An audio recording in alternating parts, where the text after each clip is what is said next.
ದರ್ಶನ್ ಸೇರಿದಂತೆ ನಾಲ್ವರನ್ನ ಪೊಲೀಸರು ಕಸ್ಟಡಿಗೆ ಪಡ್ಕೊಂಡಿದ್ದಾರೆ. ತನಿಖೆ ಮುಗಿದ್ರೆ ಜೈಲಿಗೆ ಕಳಿಸ್ತಾರೆ ಅಂತ ಗೃಹ ಸಚಿವ ಜಿ ಪರಮೇಶ್ವರ್ ಅವರು ಪ್ರತಿಕ್ರಿಯೆ ಕೊಟ್ಟಿದ್ದಾರೆ. ದರ್ಶನ್ ಕೇಸಲ್ಲಿ ಯಾರು ಇನ್ವಾಲ್ವ್ ಆಗ್ತಾ ಇಲ್ಲ, ಬಿಜೆಪಿ ಶಾಸಕರ ಸಂಬಂಧಿನೂ ಈ ಕೇಸ್ನಲ್ಲಿ ಇದ್ದಾರಂತೆ ಅನ್ನುವಂತ ಮಾಹಿತಿಯನ್ನ ಗೃಹ ಸಚಿವರಾಗಿರುವಂತ ಜಿ ಪರಮೇಶ್ವರ್ ಅವರು ಪ್ರತಿಕ್ರಿಯೆ ಕೊಡುವಂತ ಸಂದರ್ಭದಲ್ಲಿ ಹೇಳಿದ್ದಾರೆ. ನಮ್ಮ ಪಕ್ಷದವರು ಇದ್ರೂ ತಪ್ಪಿತಸ್ಥರೇ ಆಗ್ತಾರೆ ಅಲ್ವಾ ಅಂತ ಜಿ ಪರಮೇಶ್ವರ್ ಅವರು ಇದೇ ಸಂದರ್ಭದಲ್ಲಿ ಪ್ರಶ್ನೆ ಮಾಡಿದ್ದಾರೆ.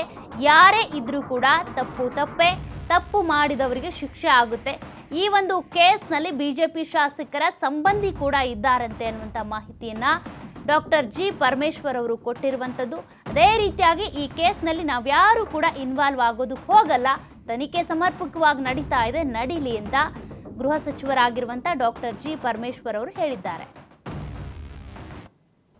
ಯಾರು ಅದ್ರ ಬಗ್ಗೆ ಎಕ್ಸೆಪ್ಟ್ ನಮ್ಮ ಆಫೀಸರ್ಸ್ ಬ್ರೀಫಿಂಗಿಗೆ ಹೋಗೋದು ಬಿಟ್ಟರೆ ಬೇರೆ ಯಾರು ಆ ವಿಚಾರದಲ್ಲಿ ಇಂಟರ್ಫಿಯರ್ ಆಗಿಲ್ಲ ನನಗೆ ಗೊತ್ತಿದ್ದಾಗೆ.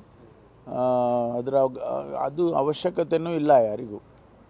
ಯಾರನ್ನು ನಾನಾಗಲಿ ಮುಖ್ಯಮಂತ್ರಿಗಳಾಗಲಿ ಯಾರನ್ನು ಕೂಡ ಈ ವಿಷಯದಲ್ಲಿ ನಾವು ಎಂಟರ್ಟೈನ್ ಮಾಡಿಲ್ಲ. ನಮ್ಮ ಹತ್ರ ಯಾರೂ ಬಂದಿಲ್ಲ ಕೂಡ, ನನ್ನ ಹತ್ರ ಅಂತೂ ಯಾರೂ ಬಂದೇ ಇಲ್ಲ.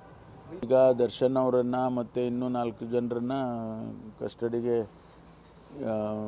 ಇನ್ನೂ 1 ವಾರ ಕೊಡಿ ಅಂತ ಕೇಳಿದರು. ಅವರು 2 ದಿವಸ ಕೊಟ್ಟಿದ್ದಾರೆ. ಅದಾದ ಮೇಲೆ ಅಷ್ಟರವರೆಗೆ ಅವರ ಇನ್ವೆಸ್ಟಿಗೇಷನ್ ಮುಗಿದ್ರೆ ಅವರನ್ನು ಜುಡಿಷಿಯಲ್ ಕಸ್ಟಡಿಗೆ ಕೊಡ್ತಾರೆ. ಈಗ ಪೊಲೀಸ್ ಕಸ್ಟಡಿಗೆ 4 ಜನ, ಮಿಕ್ಕವ್ರನ್ನೆಲ್ಲ ಜುಡಿಷಿಯಲ್ ಕಸ್ಟಡಿನಲ್ಲಿ ಇದ್ದಾರೆ. ಯಾರು